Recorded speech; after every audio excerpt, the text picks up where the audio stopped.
अवधूत चिंतन श्री गुरुदेव दत्त श्री स्वामी समर्थ. मी शीतल तुमच्या सगळ्यांचं आपल्या चॅनलमध्ये स्वागत करते. नॅचरल सुरुवात करते. म्हणजे खूप ताईंचे मेसेज येत आहेत की त्यांच्या मुलांबद्दल येत आहेत की ताई माझी मुलगी स्पर्धा परीक्षेची परीक्षा देणार आहे, तर तिला चांगला मार्क्स मिळण्यासाठी किंवा केलेला अभ्यास लक्षात राहण्यासाठी तिने कुठली सेवा करावी. सोबत माझी मुलगी 4थीला आहे, स्कॉलरशिपची एक्झाम देते आहे, असे सुद्धा काही कमेंट्स आले होते, प्रश्न विचारले गेले होते. कालचाच मला वाटतं प्रश्न आहे हा ताईंचा रात्रीचा. तर म्हटलं त्याच्यावर मी त्यांना उत्तर दिलेलं आहे थोडंफार, पण म्हटलं एक सविस्तर व्हिडिओज करावूया. कारण की कसं आहे, आता नवीन वर्ष सुरू होणार आहे प्रत्येक मुलांचं. सीबीएसई असेल, कारण की मला वाटतं सीबीएसईचं जे इंग्लिश मिडियम आहे, पूर्ण प्युअर इंग्लिश मिडियम, त्याचं सुरू झालंय मागच्याच 1-2 तारखेपासून. आता जे काही मराठी किंवा सेमी आहे किंवा स्टेट बोर्ड आहेत ते आता लवकरच सुरू होणार सुद्धा आहेत. आता पुढच्या आठवड्यापासून किंवा आता सोमवारपासून, उद्यापासून सुरुवात होऊन जाईल प्रत्येक शाळांना. नक्कीच आता प्रत्येक आई वडिलांची एकच चिंता असते, एकच काळजी असते वर्षभर की माझ्या मुलाने अभ्यास करावा, मनाने अभ्यासाला बसावं, सोबत त्याची उत्तरोत्तर प्रगती व्हावी, तो जो काही अभ्यास करतो त्याच्या लक्षात राहावा आणि त्याला म्हणजे त्याच्या कुवतीप्रमाणे किंवा त्याच्या स्मरणशक्तीप्रमाणे त्याला चांगले मार्क्स मिळावे, तो चांगल्या मार्क्सने पास व्हावा, असं प्रत्येक आई वडिलांना वाटत असतं. असं कोणी सुद्धा नाही की ज्याला असं वाटतं की माझ्या मुलाने काहीच म्हणजे कमी मार्क्स आणले तरी काही हरकत नाही. पण असं नाही. आजकाल कसं आहे, कॉम्पिटिशन खूप जास्त वाढलेलं आहे, त्यामुळे आई वडिलांच्या अपेक्षा सुद्धा वाढलेल्या आहेत आणि मुलांना सुद्धा वाटतं की प्रत्येक कॉम्पिटिशन एक्झाम मध्ये मी टिकून राहावं आणि ते टिकून राहणं आजकाल खरंच सांगते खूप गरजेचं आहे. एक टक्क्यापासून मुलं वंचित राहत आहेत. त्यांना जे म्हणजे त्यांना कोर्स करायचे आहेत, ज्या साईडला त्यांना जायचं आहे किंवा जे एज्युकेशन त्यांना घ्यायचं किंवा जी नोकरी त्यांना करायची आहे, फ्युचरमध्ये जे बनायचं आहे, त्यासाठी त्यांना 1-1% सुद्धा खूप महत्वाचा असतो. त्यासाठी मुलं खरं सांगते वर्षभर खूप जास्त अभ्यास करत असतात, मेहनत करत असतात. तर त्यासाठी म्हटलं आपण एक साधा एक छान असा, आणि कसं असतं आपण मेहनत कष्ट तर करणं कर्मप्राप्तच आहे प्रत्येक गोष्टीमध्ये. नोकरी असेल, धंदा असेल, व्यवसाय असेल किंवा मग काही सुद्धा असेल, शिक्षण असेल, काही असेल, त्याच्यामध्ये प्रत्येक गोष्टीमध्ये आपल्याला मेहनत कष्ट करणं भागच आहे. पण प्रामाणिक मेहनत कष्ट जर तुम्ही करत असाल आणि त्याला जर तुम्ही अध्यात्माची जर जोड दिली तर नक्कीच तुमचं 100% तुमचं काम होणार म्हणजे होणारच. म्हणून सांगते की फक्त मेहनत कष्ट करून पण तेवढं पाहिजे तेवढं मिळत नाही. पण कुठेतरी म्हणतात ना की आपल्या गुरूंचा आशीर्वाद, आपल्या इष्टदेवतांचा आशीर्वाद सोबतीला असेल ना, तर खरंच सांगते अशक्य गोष्टी शक्य होऊ शकतात आपल्या आयुष्यामध्ये. असे खूप जणांचे अनुभव सुद्धा आहेत. म्हणून सांगते की आजचा जो व्हिडिओ आहे तो अतिशय महत्वपूर्ण आहे. त्या प्रत्येक आई वडिलांसाठी आहे की ते ज्यांच्या मुलांना ती म्हणजे त्यांनी अभ्यासात योग्य प्रगती करावी, त्यांचा हट्टीपणा कमी व्हावा, एकाग्रता वाढावी आणि सोबत त्यांनी स्मरणशक्ती, बुद्धी तल्लख व्हावी आणि वाचलेलं लक्षात राहावं, यासाठी सेवा असणार आहे. नक्कीच जास्तीत जास्त व्हिडिओ शेअर करा त्या प्रत्येक आई वडिलांपर्यंत, त्या प्रत्येक मुलांपर्यंत की ज्यांना या सेवेचा फायदा होऊ शकेल. तर चला व्हिडिओ जास्त वेळ न होता व्हिडिओला आपण सुरुवात करूया. आणि हो, सर्वप्रथम आपल्या चॅनलवर तुम्ही नवीन असाल तर नक्कीच आपल्या चॅनलच्या खाली जे नाव आहे शीतल स्वामी सेवा, त्याच्या खाली बेल आयकॉन आहे, ते तुम्ही क्लिक करा आणि सबस्क्राईब करायला देखील विसरू नका, जेणेकरून आपले जे काही नवनवीन व्हिडिओ येतात त्याचे नोटिफिकेशन सगळ्यात आधी तुम्हाला पोहोचतील. तर मंडळी, तुम्हाला सांगितल्याप्रमाणे आता सगळ्यात महत्वाचं, प्रत्येक आता अभ्यास आहे, कुठली कॉम्पिटिशन एक्झाम असेल, कुठलेही क्षेत्र असेल, स्पर्धा परीक्षा असेल, कुठलेही असेल, त्या सगळ्यांमध्ये आपल्याला मेहनत कष्ट करणं कर्मप्राप्तच आहे. अभ्यास करावाच लागणार आहे. फक्त देवदेव करून, फक्त इतर दुसरे उपाय तोडगे करून आपण खूप चांगल्या टक्क्यांनी पास होणार असं नाही आहे. स्वामी सुद्धा आपले त्यांनाच मदत करतात, त्यांच्याच पाठीशी उभे असतात जे प्रामाणिकपणे कष्ट करतात, मेहनत घेतात, त्यांच्याच पाठीशी आपले स्वामी समर्थ महाराज उभे असतात. म्हणून सांगते की सुरुवातीला सांगते की बा अभ्यास करावाच लागणार आहे वर्षभर, होईल तेवढं जास्तीत जास्त मेहनत कष्ट आपल्याला घेणं क्रमप्राप्तच आहे. ते काही चुकणार नाही आहे कोणाला, आणि त्याशिवाय काही पर्याय सुद्धा नाही आहे आपल्याला. पण त्याच्या जोडीला जर आपण कुठेतरी आपण जर अध्यात्माची जोड जर त्याला दिली तर नक्कीच आपल्याला एक ना समाधान मिळतं, शांतता मिळते की नक्कीच माझं काम होणारच आहे आणि मला चांगले टक्के मार्क्स मिळणार आहे. कसं असतं, अभ्यास करत असताना किंवा मग कुठल्याही वयोगटातला असेल, पहिली बालवाडीपासून ते स्पर्धा परीक्षेपर्यंतचा कुठलाही विद्यार्थी असेल, तो कसं असतं, एक अभ्यास किंवा कुठलंही टेन्शन येतं, कुठली एक्झाम असू दे, प्रत्येकाला टेन्शन येतेच एक्झामचं की माझं रिझल्ट काय लागेल किंवा मी एवढा मोठा अभ्यासक्रम, आता अभ्यासक्रम इतका वास्ट झालाय ना, खरं सांगते. म्हणजे आपण लहान असताना जो अभ्यासक्रम होता त्याच्या बदल्यामध्ये मी खरं सांगते खूप 100 पटीने जास्त अभ्यास वाढलेला आहे.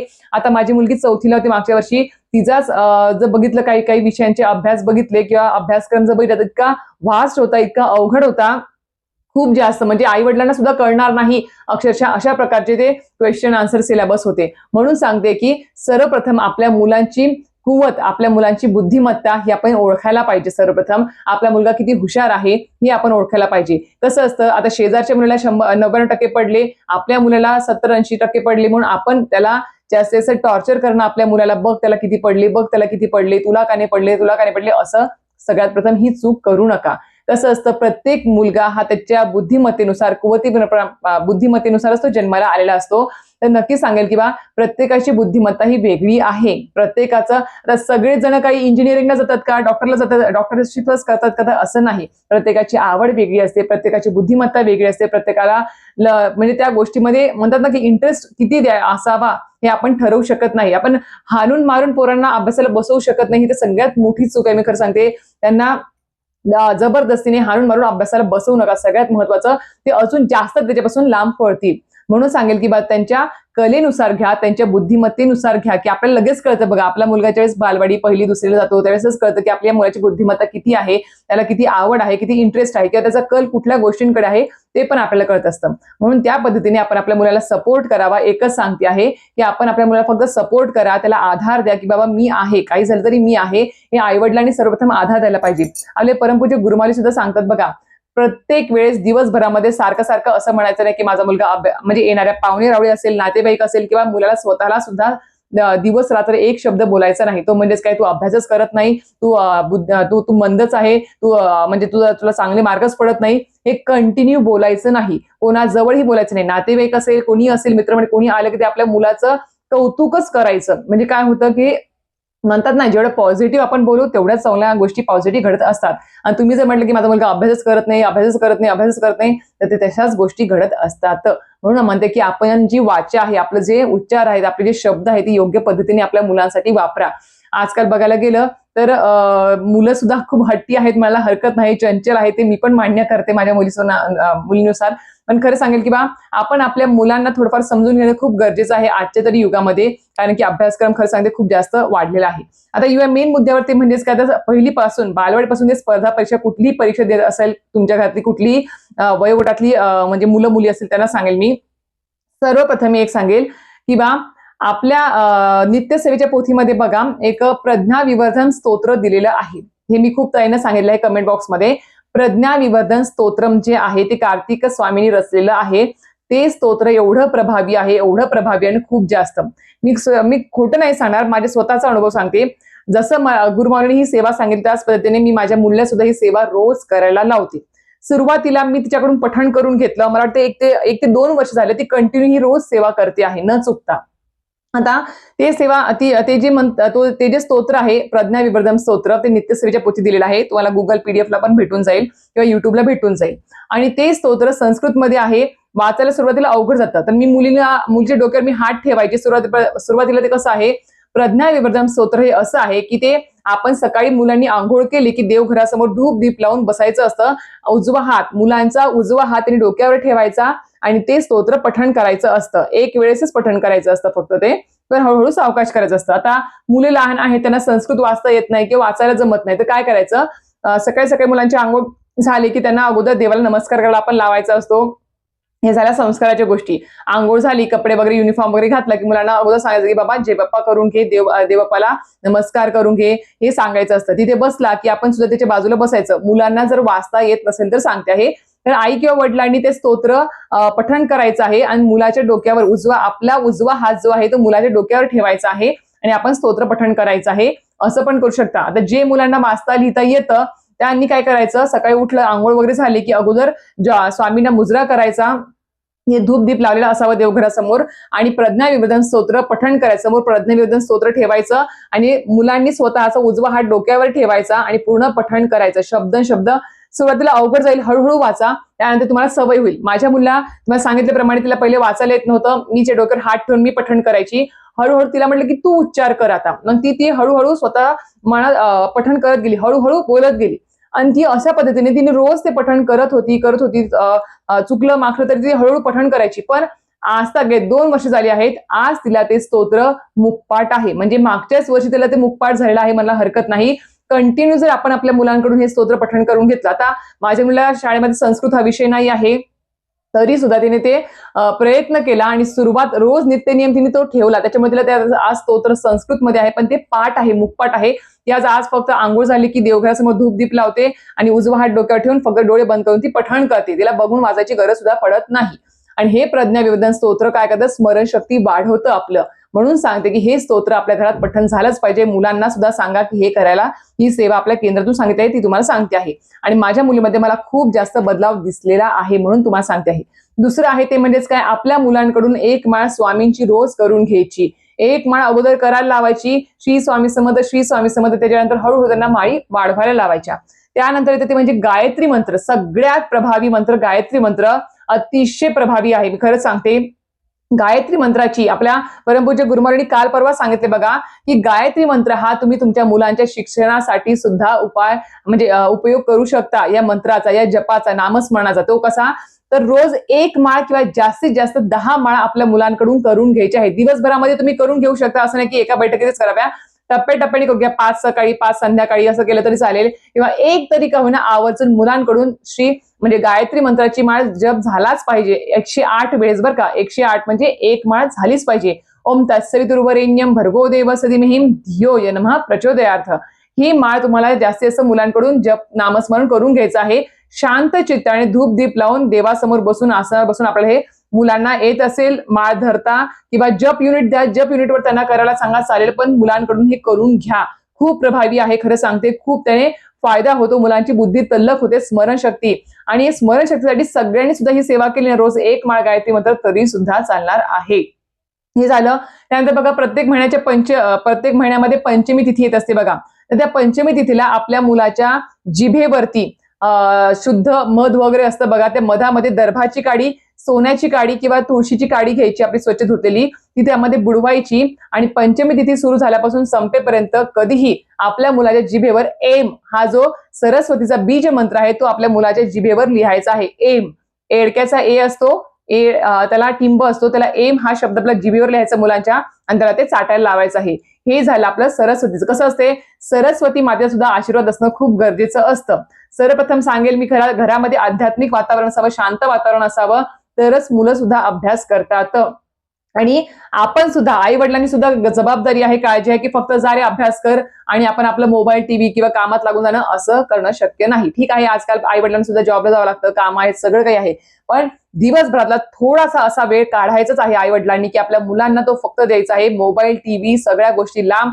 फक्त दिवसभरामध्ये शाळेमध्ये काय केलं, क्लासमध्ये काय केलं, काय शिकला, त्याला काय समजलं, काय नाही समजलं, किंवा त्याला अजून कुठल्या मग अशाने काय होईल, संवाद मुलांमधला वाढेल, त्यांचा चिडचिडेपणा कमी होईल. हळूहळू त्यांना वाटेल की चला आपले आई वडील पण आपल्यात इंटरेस्ट घेत आहे, आपल्याला विचारतायत काय चाललंय काय नाही. मग मुलं सुद्धा रोज स्वतःहून येऊन सांगेल काय मम्मी पप्पा असं झालं तसं झालं, मला हे अवघड चाललंय ते अवघड झालंय. मुलांशी संवाद साधल्याशिवाय तुम्हाला कळणार सुद्धा नाही की फक्त शाळेमध्ये फी भरणं, पुस्तकं आणून देणं, युनिफॉर्म एवढंच आपल्या आई वडिलांचं काम नाही आहे. तर वर्षभर त्यांना सपोर्ट सिस्टीम म्हणून, एक आधार म्हणून त्याच्या पाठीमागे उभं राहणं सुद्धा गरजेचं आहे. हेच मी तुम्हाला सांगेल. किंवा खूप जण असे पण करतात की शाळेमध्ये दिवसभर शाळेमध्ये असतात आणि शाळेतून आले की त्यांना ट्युशनला पाठवून देतात, कारण की आई वडिलांना वेळ नसतो. तर असं करू नका. भले ठीक आहे तुम्हाला त्यांचा सिलेबस कळत नसेल, काही नसेल, ट्युशनला जातात, जाऊ द्या, पण आल्यावर थोडा वेळ, दिवसभराचा थोडा वेळ का होणार त्यांच्यासोबत संवाद साधा. खरंच सांगते, खूप गरजेचं आहे आजकाल तरी. आणि ह्या सर्व गोष्टी करा आणि मुलांकडून सुद्धा करून घ्या. आणि अजून एक गोष्ट, अथर्व शीर्षमचं सुद्धा पठण मुलांकडून रोज करून घ्या. चतुर्थी असेल तर तीर्थ त्यांना द्यायला विसरू नका. 11 वेळेस गणपतीच्या मूर्तीवर अथर्व शीर्षमचा अभिषेक करायचा आणि ते तीर्थ मुलांना द्यायचं, ते पण करा चतुर्थीला. आणि रोज मुलांकडून सुद्धा अथर्व शीर्षमचं पठण करून घ्या. खरंच सांगते. आणि अजून एक महत्वाची गोष्ट ते म्हणजेच काय, तारक मंत्राचं सुद्धा पठण मुलांना सांगा करायला. तारक मंत्र पठण केल्याने काय होतं, आत्मविश्वास खच्चीकरण होत नाही. कारण की आपण जी एक्झाम देतो आहे त्या एक्झाम मध्ये टिकून राहण्यासाठी आपलं कधी कधी आपलं मन, मुलांचं कसं होतं, आजकाल चंचल मन आहे. आता ते कॉन्फिडेंटली आहे, उद्या ते थोड्या वेळाने त्यांच्यामध्ये तो आत्मविश्वास राहत नाही की माझ्याकडून होईल की नाही, जमेल की नाही. प्रत्येक मुलांमध्ये हे प्रश्न येतातच की बा एवढी मोठी एक्झाम आहे, कसं करू, काय करू.